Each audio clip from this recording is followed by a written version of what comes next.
Yo, what is up, dudes? Is it Monday already? Has it been just a week since the last Guitar of the Week? Yes. And we are here with a new Guitar of the Week. This week we're featuring a brand I don't think I've featured on Guitar of the Week yet. I'm trying to rack my brain. I don't think so. Maybe one? I think. Maybe one? I'm trying to remember. I think I did. Maybe once. I have to go back and check the videos. So I think now that I think about it, I think maybe one time. All right, but we're here again with, of course, I speak of a blank box. I was like, can we get some lettering on this box? But apparently the answer is no. Let me just cut a little bit of tape here. There we go. A little bit of tape right here. And we will see what this is. It's a very interesting guitar. I would call it a very, it's both traditional and very not traditional at the same time. How's that? How's that for odd? You know what? I like using the table. I've learned to just use the table. We have the lid. Oh, it's a striking color, I can tell you that.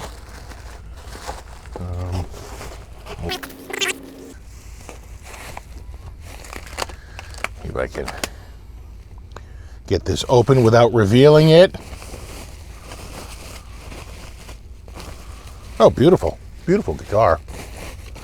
From what I'm seeing so far. Oh yeah. Nice, easy remove on the, hold on. We just have there we go. Oh, well, not quite. Hold, almost. There we go. All right, you ready? You all ready for this? Yoink. Check that out. Hold on, let me get, this is in my way a little bit. You can see it blocking my cameras. Look that puppy out.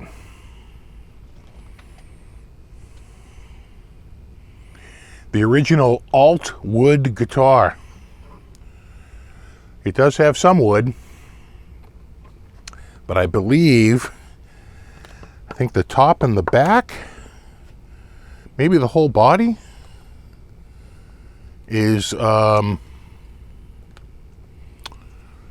Masonite, right? Which is it's an engineered wood from the late 1800s, developed by a guy named William H. Mason. No relation to William H. Macy. And Mr. Mason figured out a way on how to take wood chips, and he would steam them under high pressure, and they would sort of like really disintegrate, right? They would bloom and turn into all these individual fibers. And then once he had them sort of blown up into their individual fiber state, he'd run them through a pressurized roller and smash them back into a board. And it would just use, is that lignin, which is like the naturally occurring glue inside woods.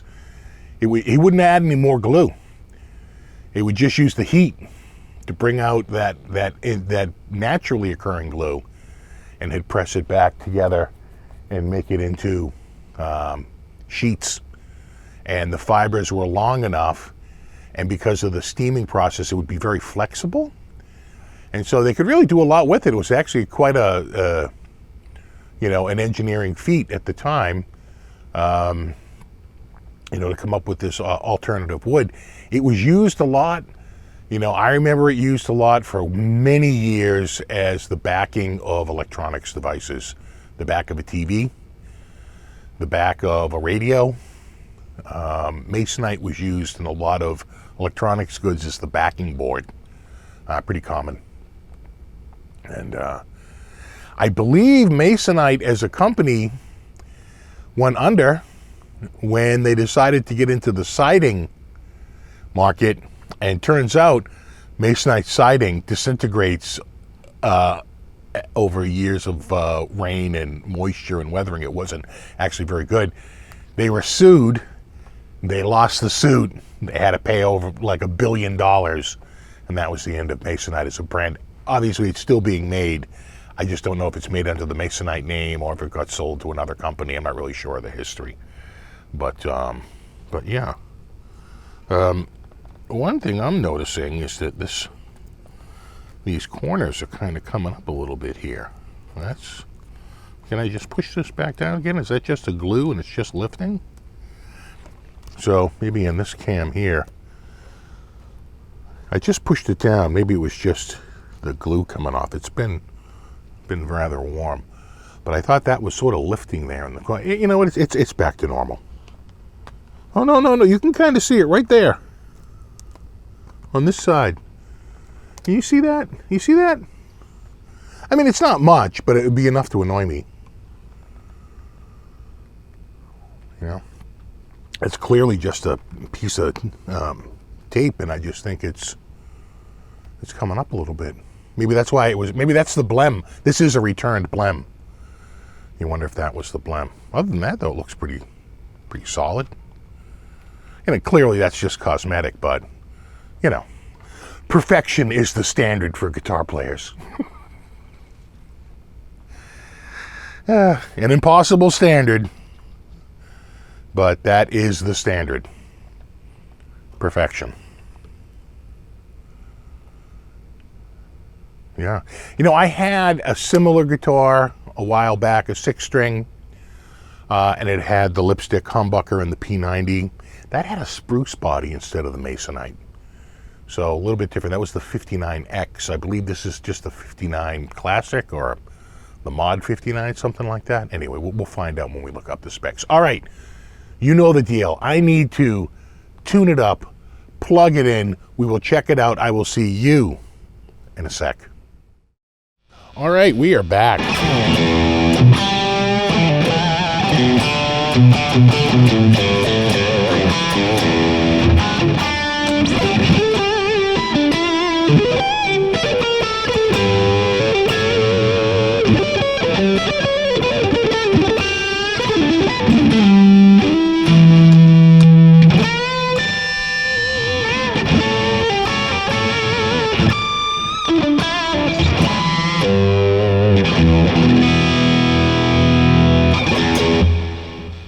Yeah, you know what? I've been enjoying playing this thing off of camera. You know, it reminds me of my older one. A little bit different because of the texture on the side.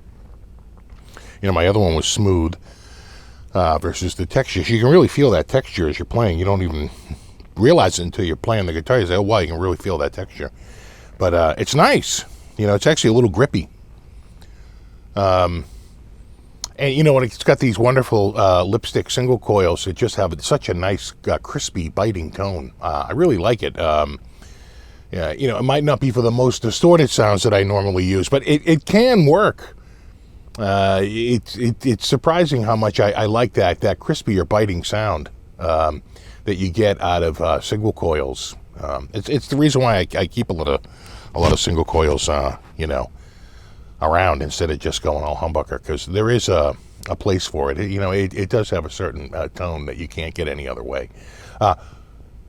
Let's check the specs. Spec check. The old spec all is. Let's pull these up here. Yeah, right there. So the official name is the Dan Electro 59 Mod NOS, which stands for New Old Stock. I don't know what the mod is. Other than, oh, you know what? I'll bet it's the bridge. That is not the stock bridge. That is definitely a mod to the original design. I'll bet that's the mod. This you know, more intonatable and adjustable bridge like that. That's what I got to think what it is. All right, let's get to the specs. What do we have here? It is a chambered semi-hollow body. That's the body type. Body type, chambered semi-hollow body. Body shape is a 59M NOS Plus double cutaway short horn shape. The orientation is right-handed. The scale length is 25 inches. The fretboard material is Pau Ferro. It's nice and dark for Pau Ferro. I appreciate that. You know, not so light. It looks more like rosewood than Pau Ferro. Fretboard radius is 14 inches. That's pretty flat, you know, for a vintage style guitar. 14-inch flat radius. Next shape is C. It's a very comfortable neck, like this neck. Although, quite frankly, a little flatter on the back. I might call that a D instead of a C. Yeah, I guess. Yeah, I suppose. The nut is 1.65 inches in width. The neck type is bolt-on. The neck material is maple. The number of frets, 21. The bridge is an adjustable wraparound. Tuners are 3 on a side chrome. And they were just stock vintage style tuners. I wouldn't say that these are any like high ratio. I mean, they were competent and smooth and everything, but it wasn't quite the high ratio that you'll see in some more modern guitars where it's 18-1, 21-1. These felt 14-1, pretty standard. Tuners, 3 on a side chrome. Pickups, 2 NOS lipstick single coils. Controls, 2 stacked master volume, stacked master tone, and 3-way switch. And I think that's it. It's also available in a number of different colors. Let's just get the old colors here.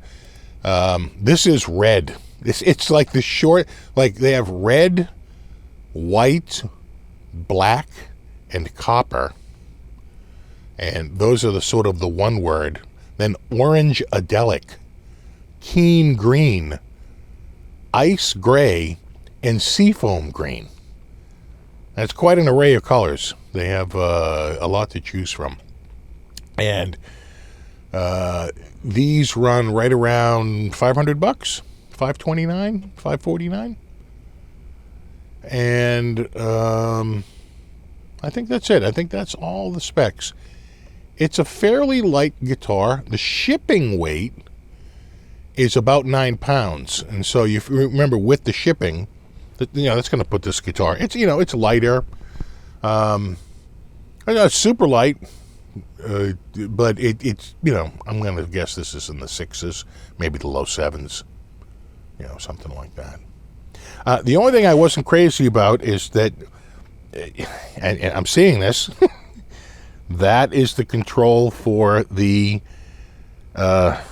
bridge, and this is the control for the neck. My instinct is to go to this for the bridge, but it's not. It's this back one. And the inner part, it's a double knob. So the inner part is the tone, and the outer part is the volume. Pretty standard. I don't think the one I had those type of controls. I think they were pretty standard controls. That's why it was, I think the 59X, they went with a spruce body. They went with more standard controls. I don't think it had these doubles like that. I don't remember it being like that. So definitely a little bit different than the model I had. Very vintagey looking. Very nice. And of course, the single coils. Very resonant guitar too.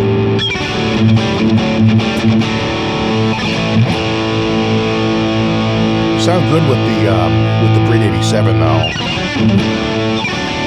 Nice and crispy.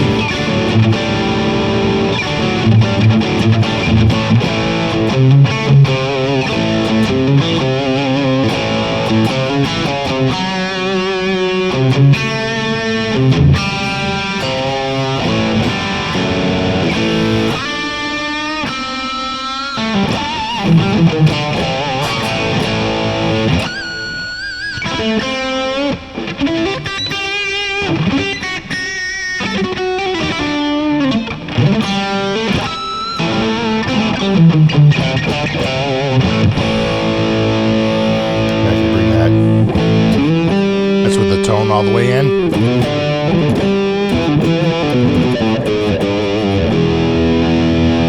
Definitely kills all those highs. So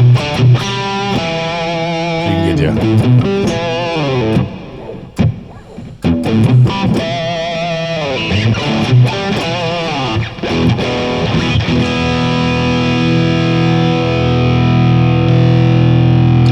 Here's both pickups. you get that sort of, that quack that you get like from, like Jimmy Page. That does sound like Page to me. More like live Jimmy Page than studio.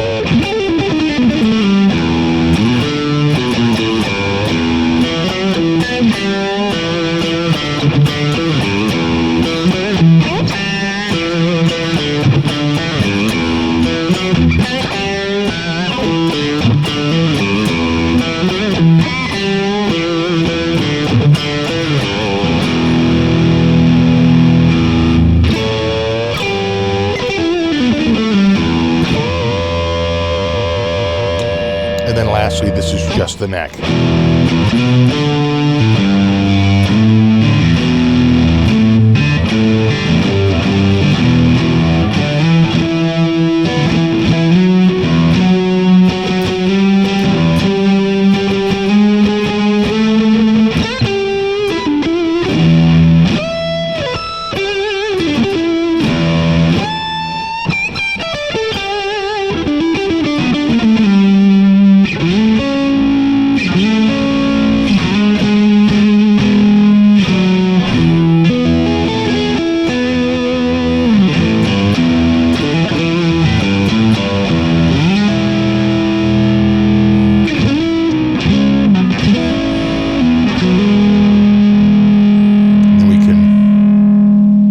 Back off on that volume again.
Yeah, I think it sounds great.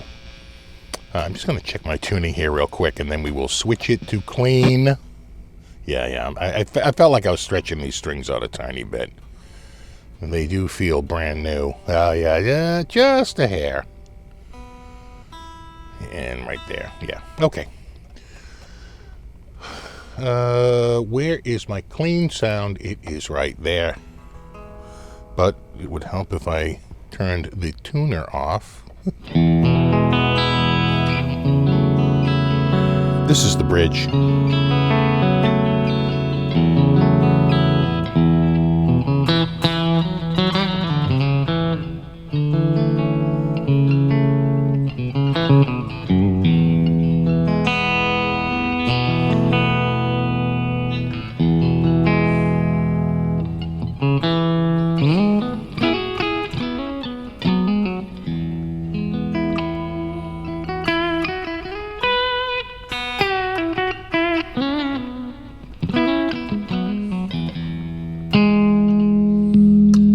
There's both. Boy, you can really hear that bass kick in, huh? Do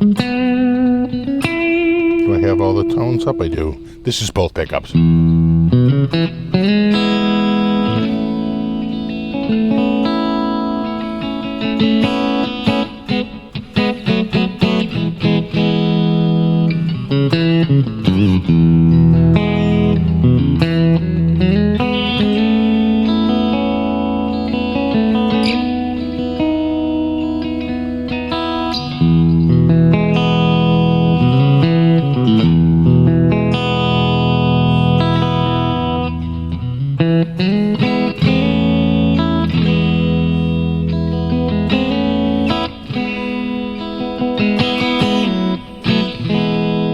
And here's just the neck.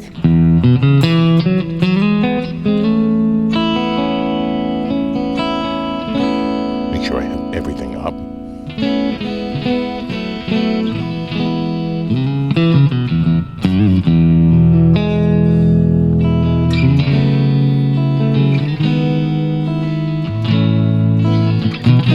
I think I need to tune again.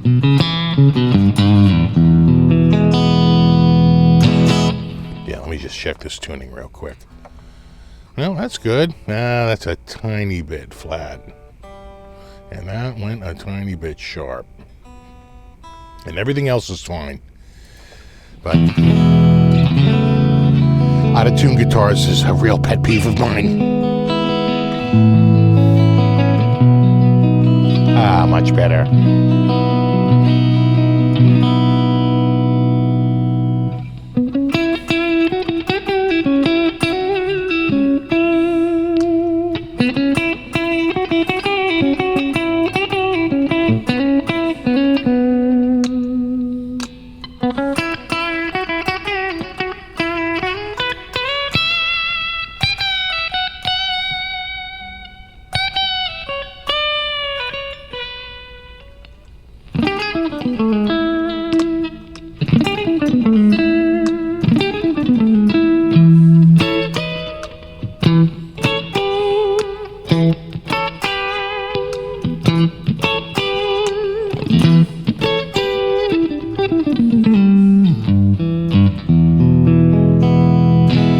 Yeah, I tell you, these sound great. Between the chambered body and the lipstick pickups, it's just a very unique sounding guitar, and it's nice and crispy and bright, and it's not too shrill, and it's not too bassy. It's really it's sounding good. I'm liking the sound of this. All right, the Behave lead.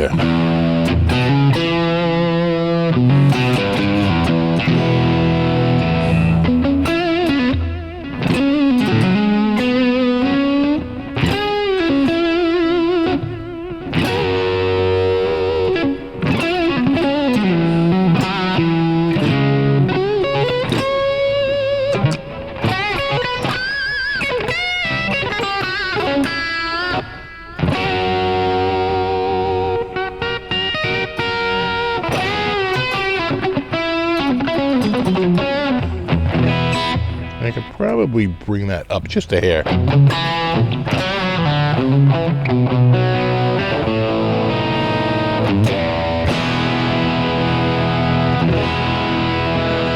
alright? Not bad. It's actually not bad.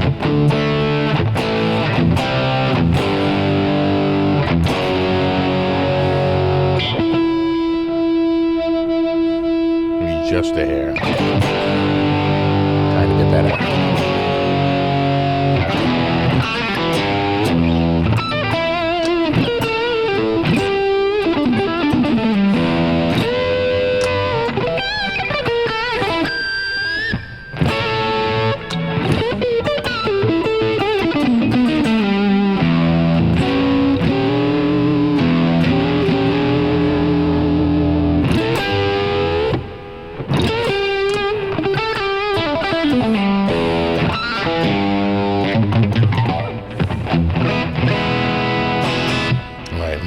I should have lubed this nut.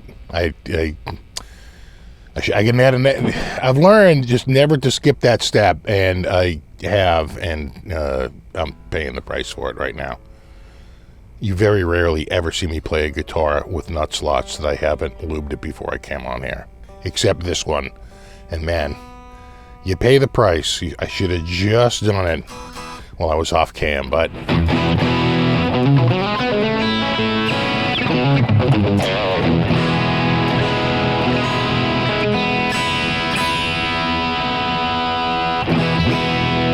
here we go. All right, dual heavy rig? Not really, but sure, why not? I'm gonna play, this might be the first Def Leppard riff ever played on the Dan Electro.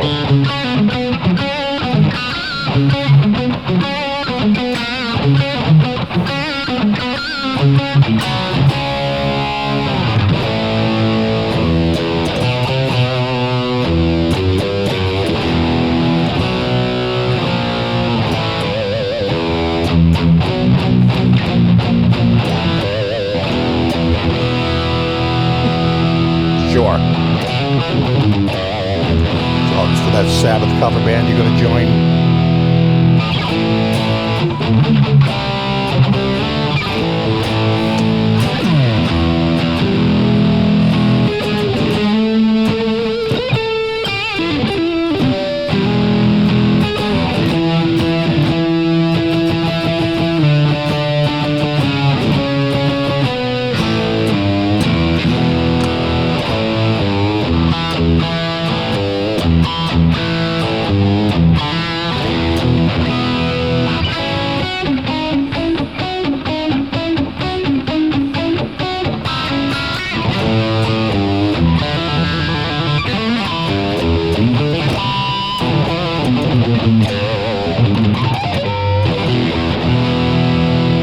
I think it's staying a little bit better in tune.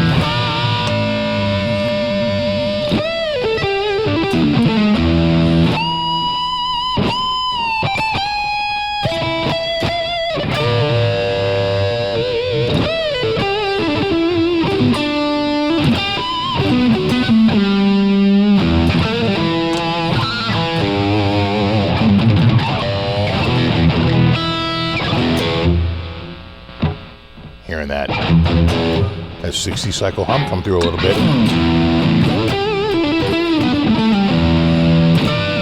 But I am on the gainiest of gains. And there actually is a... Hear that? It actually has built into the patch a quiet that I have off. Turn it on and...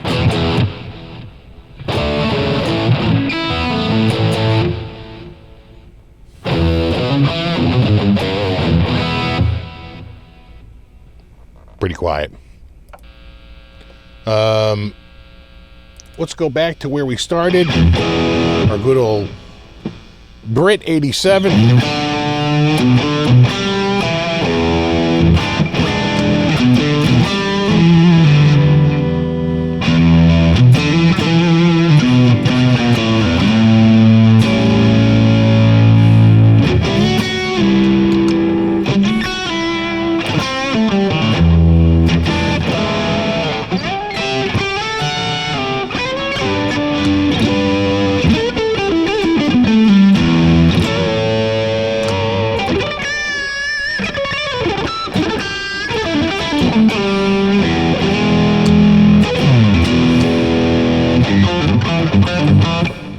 Saying,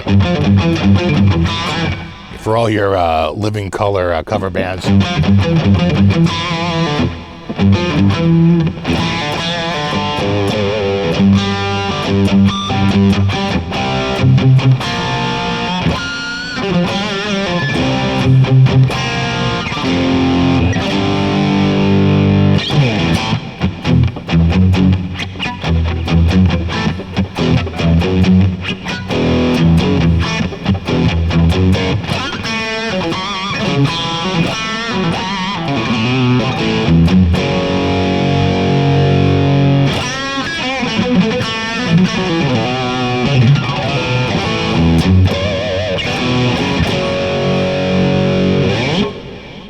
Hell yeah. I tell you, I'm really liking this guitar a lot. You know, it's lightweight. It's got a wonderful tone, I think. I'd say the only thing that's really negative about it is, and I don't know how much you can see it, but it, you know, it just felt like this was coming up here. Look at that. Like it didn't quite get it into the corner, or it was into the corner, and now it's like shrinking, and it's pulling away from that corner. I don't know. But maybe that's the blem. I don't know. There you are. The Dan Electro. What's the official name here again? I think it's the 59 mod. Oh, let's check this. This is officially the Dan Electro 59 Mod NOS. Is the guitar of the week. And like every guitar of the week, there will be links in the description for more information, specs I might have missed, pricing, and all that. All right, dudes, there you have it. As always, thanks so much for hanging out, and rock on.